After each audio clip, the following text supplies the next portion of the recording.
Dieting? এখন না, সে তো গরমে করব। এখন তো শীতকাল। এখনই তো মেইন টাইম হচ্ছে যত ইচ্ছে ভাজাপোড়া খেয়ে নাও। আর কয়েকটা দিন শীত থাকবে, ভাবলাম একটুখানি ফিশ ব্যাটার ফ্রাই বানিয়ে নিই। বাট একটু শর্টকাটে আমার স্টাইলে। সবার প্রথমে এখানে মাছের ফিলেগুলোতে একটু নুন, একটু লেবুর রস আর একটু চিনি মাখিয়ে রেখেছিলাম। তারপরে দিয়ে দিলাম পেঁয়াজ, রসুন, কাঁচা লঙ্কা, ধনেপাতা একটু ভালো করে চপ করে ম্যারিনেট করে রেখে দিলাম 15 থেকে 20 মিনিট।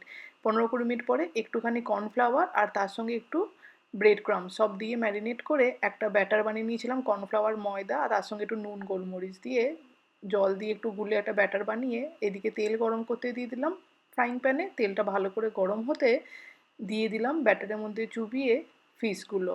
ম্যারিনেটেড ফিশগুলোকে গোল্ডেন ব্রাউন করে লালচে করে একদম ভেজে নিলাম 7-8 মিনিটের জন্য মিডিয়াম ফ্লেমে।